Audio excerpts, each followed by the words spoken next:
Hi, Sarker. Hello, Hilda. Thanks for making the time to talk to us about your work that was part of the Foam Talent 2021 selection. And yeah, we're delighted to hear from you a bit more about your work. It's a triptych of three still images that move in different rhythms, different sequences in a very associative manner.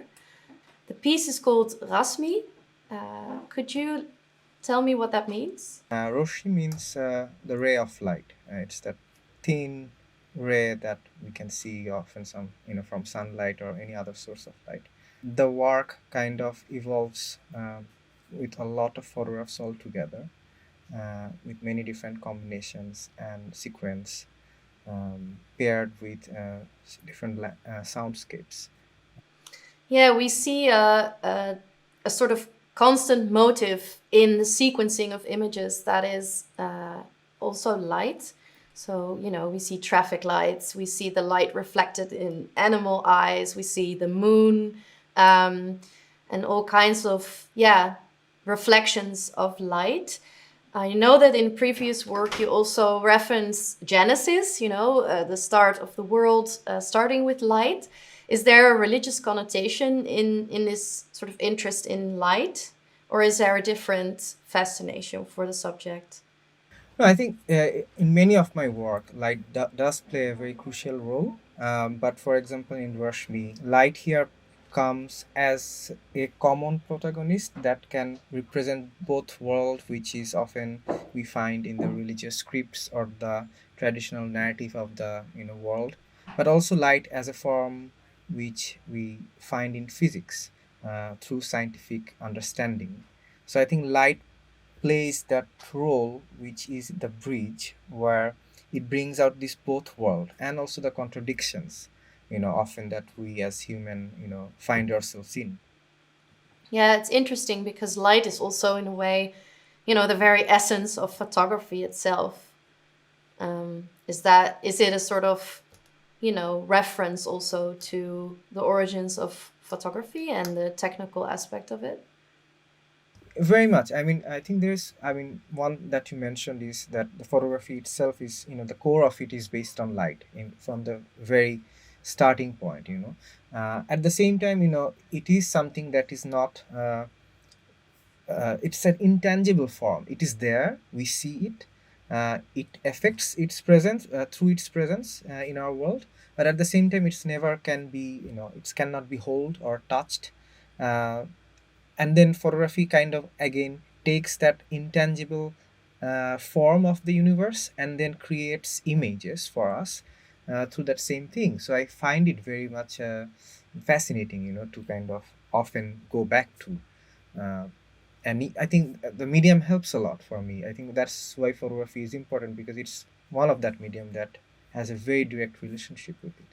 Yeah, and also the relationship between science and trying to capture your surroundings, um, and a more sort of spiritual way in which you might relate to the world, because the images in the sequences are, well, can be perceived as semi-scientific. They're observations of the world around us.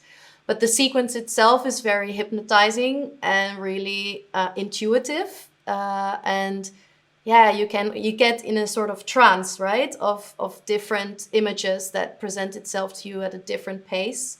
Um, which to me, I experience it more as a sort of spiritual or meditative piece rather than a sort of reference to science. So there's a sort of dual relationship, I guess, in the work. I think when we can pinpoint or point our finger to specifically onto something, then I think it becomes a little bit often too obvious and less interesting. It doesn't has to be only science, or it doesn't has to be only spiritual form.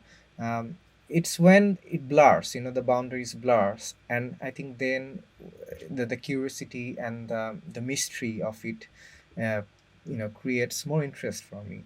So I think that sort of even in the pace of the work, if you have noticed, there are times when it gets really not fast, but there is a kind of chaotic order in it, but at the same time, it also finds a very static, much more in a kind of in a Zen state of mind in different part of the sequence of the film.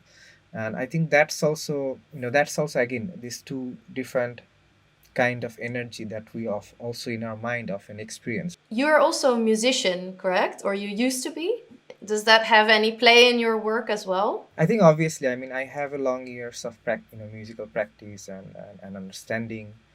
I'm also very much inspired by many forms of music and sound, and especially if you look at electronic music, how it has started over in the late 60s, early 60s and 70s, how they have kind of moved away from the traditional structure or narrative and sequencing of musical grammar and became much more sound driven or noise driven, and more towards the frequency, and then so there is not that logic that is present there, but it also builds its own logic through repetitions, through intensity of the same frequency. The spirit of electronic music, I think, is something that I really enjoy and also find it fascinating. And I think through Raśmi, I think there is that attempt to kind of, play that role, even through images, I guess.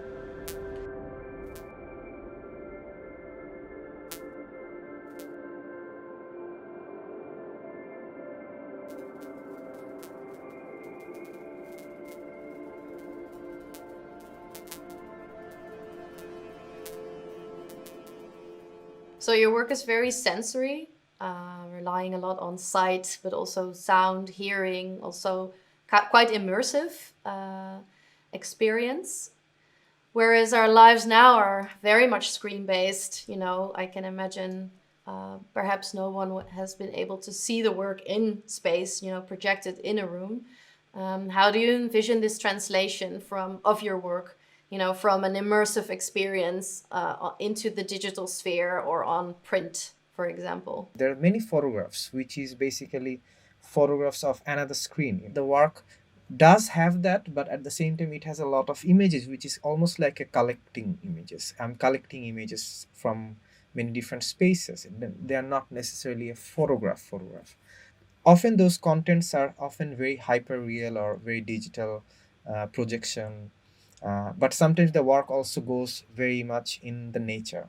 There are photographs which are probably somewhere in a in a lava. There's that duality also, like our constant going back and forth in a more digital environment to a more raw natural space.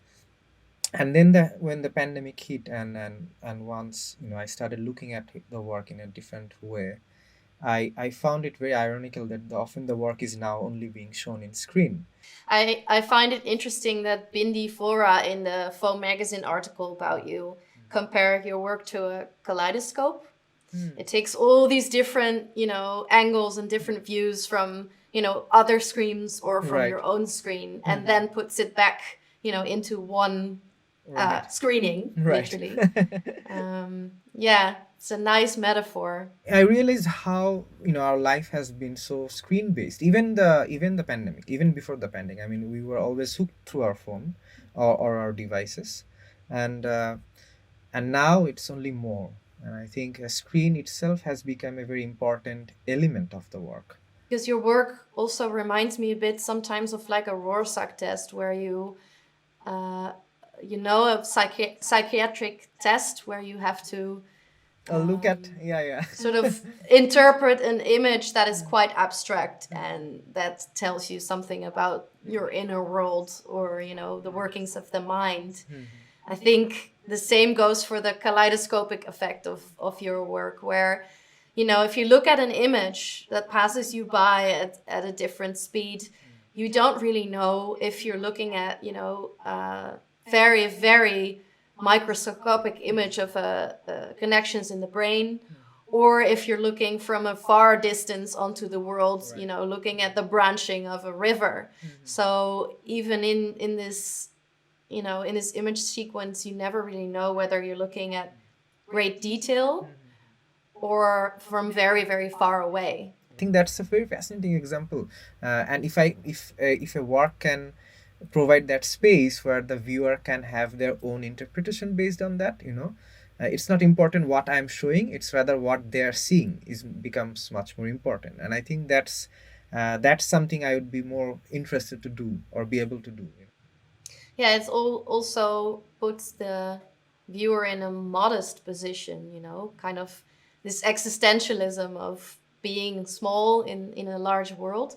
Is this subject, or is this the consequence of Corona, or was the work envisioned before the pandemic hit? Before, I think the concern, the existential concern was very obviously is in the work, right? And I think it is obviously a very personal, I guess, journey, you can say, or personal quest or interest query perhaps to and as an image maker, I think that's a medium I feel comfortable to use to explore those questions. I think we all go through this. I mean, it doesn't matter who I am, who you are.